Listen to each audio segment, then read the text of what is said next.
नमस्कार भक्तांनो. नवनाथ कथासारमधील अध्याय 17वा वाचल्याने व ऐकल्याने योगसिद्धी प्राप्त होईल, दुष्टबुद्धी नष्ट होईल, सन्मार्ग प्राप्त होईल. वाईट बुद्धीचा अंमल असेल तर तो नाहीसा होईल. तर ऐका, कानिफ मैनावती व जालंधर भेट. गोपीचंदला दीक्षा. मैनावतीने कानिफाची भेट घेऊन गोपीचंदला वाचविण्याची विनंती केली. दुसऱ्या दिवशी गोपीचंद कानिफनाथाकडे गेला. त्याला त्याने वंदन केले. तेव्हा कानिफ त्याला म्हणाला, राजा, जालंधरांना तू कोठे पुरले आहेस, ती जागा मला दाखव. राजा त्याला म्हणाला, तुम्ही माझ्याबरोबर चला, मी तुम्हाला ती जागा दाखवतो. तेव्हा कानिफाने आपल्या शिष्यांना त्याच्यासोबत पाठवले.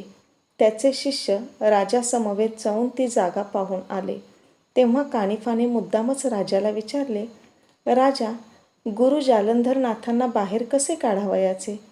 त्यावर राजा म्हणाला, महाराज, मी काय सांगणार, आपणच काय ते ठरवावे. तेव्हा कानिफ म्हणाला, राजा, जालंधरांना बाहेर काढण्यापूर्वी तुझ्यासारखे दिसणारे सोने, रुपे, तांबे, पितळ व लोखंडाचे 5 पुतळे तयार करून घेऊन ये. राजाने कानिफाला होकार दिला व तो तेथून बाहेर पडला. राजाने कारागिरांना आज्ञा देऊन लगेच त्यांच्याकडून हुबेहूब पुतळे बनवून घेतले. ते पुतळे घेऊन राजा कानिफनाथांकडे आला. तेव्हा कानिफ राजासह जालंधराला पुरलेल्या जागेवर गेला. तेथे गेल्यावर कानिफ राजाला म्हणाला, चल, कुदळीने जमीन उकरायला खणायला सुरुवात कर, पण तत्पूर्वी सोन्याचा पुतळा त्या जागेच्या बरोबर वर ठेव. आणि जालंधरांनी आतून विचारले तर स्वतःचे नाव सांग. राजाने कानिफाने सांगितल्याप्रमाणे केले. त्याने कुदळीचा पहिला घाव घालताच आतून जालंधराने चिडून विचारले, कोण खणतोय? राजाने उत्तर दिले, मी गोपीचंद राजा खणतोय.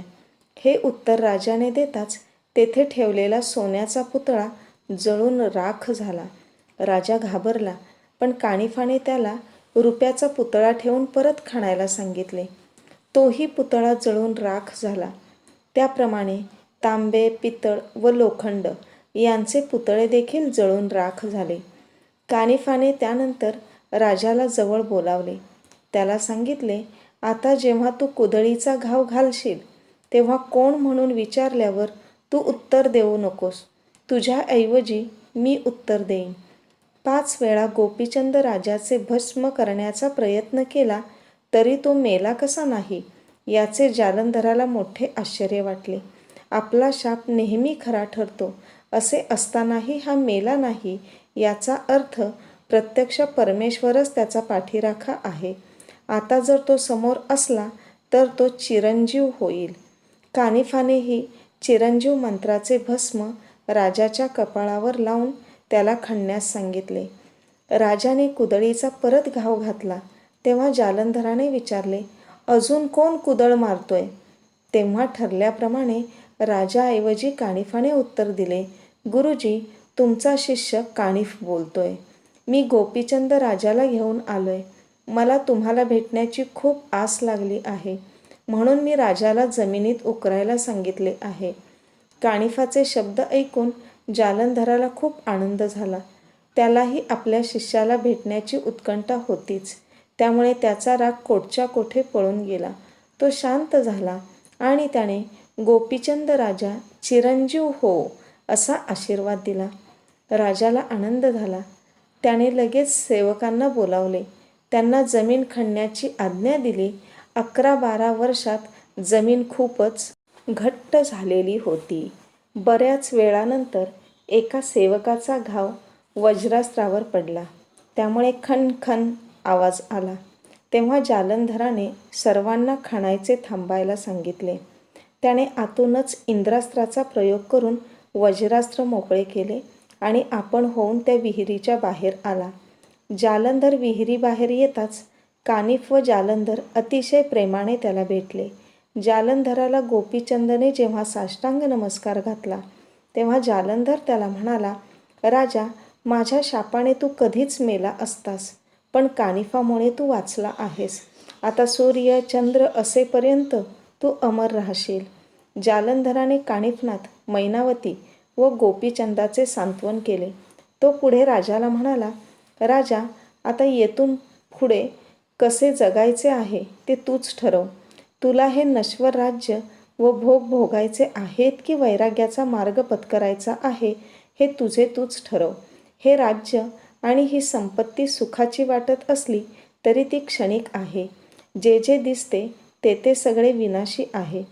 तू आता अमर आहेस. दोन्ही मार्ग तुझ्यापुढे मोकळे आहेत. तुझा तू विचार करून योग्य मार्गाचा स्वीकार कर. गोपीचंदच्या मनात आले, माझे राज्यवैभव याच्यापुढे चोथा आहे. जर वैराग्य पत्करले तर आयुष्यभराची चिंता कायमची मिटेल. म्हणून तो लगेच जालंधरनाथाला म्हणाला, महाराज, मला या नश्वर राज्यातील काही देखील नको. आपण मला आपल्यासारखे करावे. त्यावर जालंधरनाथ म्हणाले, लगेचच तू हे म्हणालास ते ठीक आहे, पण अजूनही नीट विचार कर. मला ठाम आश्वासन दे. तेव्हा राजा लगेच तत्परतेने म्हणाला, मी अगदी निर्धाराने हे सांगितले आहे. मी आपल्याला शरण आलो आहे. मला आपला म्हणावे, आपल्यासारखे करावे. गोपीचंदला दीक्षा. गोपीचंदचा निर्धार ऐकून जालंधराने प्रेमाने आपला हात त्याच्या पाठीवरून फिरवला व शेवटी डोक्यावर ठेवला. त्याचे कौतुक केले. त्याने कृपादृष्टीने राजाचे संपूर्ण शरीर डोक्यापासून पायापर्यंत न्याहाळले. त्या दृष्टीने राजा पूर्ण रोमांचित झाला. त्यानंतर जालंधराने राजाच्या कानात मंत्रोच्चार केला. त्यावेळी हे जग कसे नाशवंत आहे हे राजाला समजले. शरीर व समोर जे जे दिसते ते सर्व मोहाची खाण आहे हे त्याला समजले. त्यामुळे त्याचा मोह, माया पूर्णपणे नष्ट झाली. त्याचे मन नम्र झाले. त्यानंतर वडाचा चीक त्याच्या डोक्याला लावून जालंधराने त्याच्या केसांच्या जटा वळल्या. त्याला कौपीन नेसवली. त्याच्या कानावर मुद्रा काढल्या. त्याला शैली, कंथा, भस्माची झोळी दिली. नंतर शिंगी, कुबडी, फावडी, भिक्षेची झोळी त्याच्या हातात दिली. आता त्याच्यात पूर्णपणे परिवर्तन झाल्याचे दिसून येत होते. आता तो खरा नाथपंथीय वाटत होता. त्यामुळे जालंधराने अत्यानंदाने नाथ नाथ म्हणून त्याचा हात प्रेमाने आपल्या हातात ठेवला. गोपीचंदच्या स्त्रियांचे दुःख. जालंधराने राजा गोपीचंदला दीक्षा दिली व त्याचे संपूर्ण रूपच बदलविल्याची बातमी राजस्त्रियांना समजली. तेव्हा तेथे प्रचंड हाहाकार उडाला. पट्टराणीसह इतर सर्व राजस्त्रियांनाही अपरिमित दुःख झाले. त्यांचा शोक अनावर झाला. गोपीचंदच्या अंगात वैराग्य संचारले आहे किंवा नाही याची जालंधरला परीक्षा पाहावयाची होती. म्हणून त्याने त्याला सर्वप्रथम स्वतःच्याच राजवाड्यात भिक्षा मागण्यासाठी पाठवले. ज्या राण्यांच्या सौंदर्याला तो भुलून मोहात पडला होता त्यांच्यासमोर बैरागी म्हणून शिक्षा मागण्यासाठी जालंधराने त्याला पाठवले. गोपीचंदच्या मनाची पूर्ण तयारी झाली असल्यामुळे त्याने राजवाड्यासमोर भिक्षा मागायला सुरुवात केली. त्याचे नवे रूप पाहून त्याच्या स्त्रिया खूप मोठ्याने आक्रोश करू लागल्या. त्यामुळे राण्यांचा शोक व राजाचा नवा अवतार पाहून लोकांनाही अतिशय वाईट वाटले. त्यांना आपला वाली असा का वागतोय हेच समजत नव्हते. गोपीचंदवर राण्यांच्या वा लोकांच्या दुःखाचा काहीही फरक पडला नाही.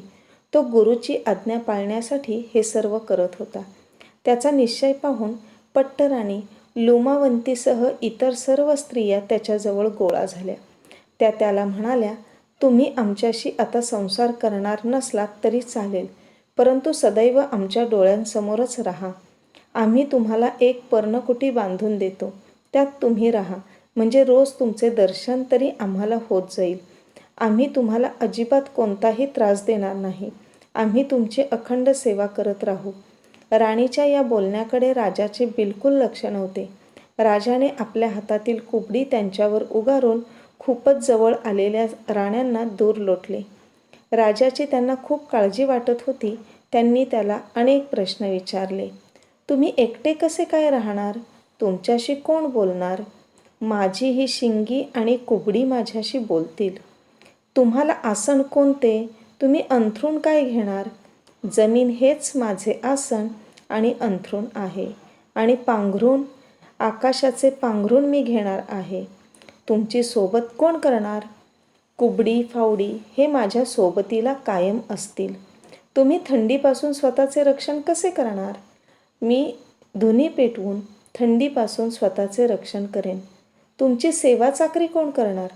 जगातील सर्व लोक माझी सेवा चाकरी करतील. तुम्ही आईला इतर नातेवाईकांना कसे भेटणार? सर्व घरातील लोक हेच माझे आईबाप बहीण भाऊ आहेत असे मी मानेन. तुमचे अन्न काय असेल? तुम्ही जेवण काय करणार? कंदमुळे हीच पंचपक्वाने म्हणून मी येथून पुढे जेवण करणार. तुमच्या अंगावरची वस्त्रे फाटली तर काय करणार? मनाद्वारे इंद्रियांवर नियंत्रण मिळविणे म्हणजेच वस्त्र परिधान करणे होय. तुमची कंथा फाटली तर काय करणार? मी माझ्या योगाने दिव्य कंथा निर्माण करीन. तुमची कुबडी तुटली वा शिंगी फुटली तर काय करणार? सगुण व निर्गुण या दोन्ही कुबड्या व शिंगी आहेत. त्या अभंग आहेत. आगम व निगम यांच्या तारा कधीच तुटत नाहीत. खेचरी व भुचरी या मुद्रा म्हणजेच कुबड्या होय. राण्या सतत वेगवेगळे प्रश्न विचारित होत्या. गोपीचंद त्यांना अनाकलनीय वाटणारी योगातील गूढ उत्तरे देत होता. राजाने मोह पूर्णपणे स्वतःच्या ताब्यात आणला होता.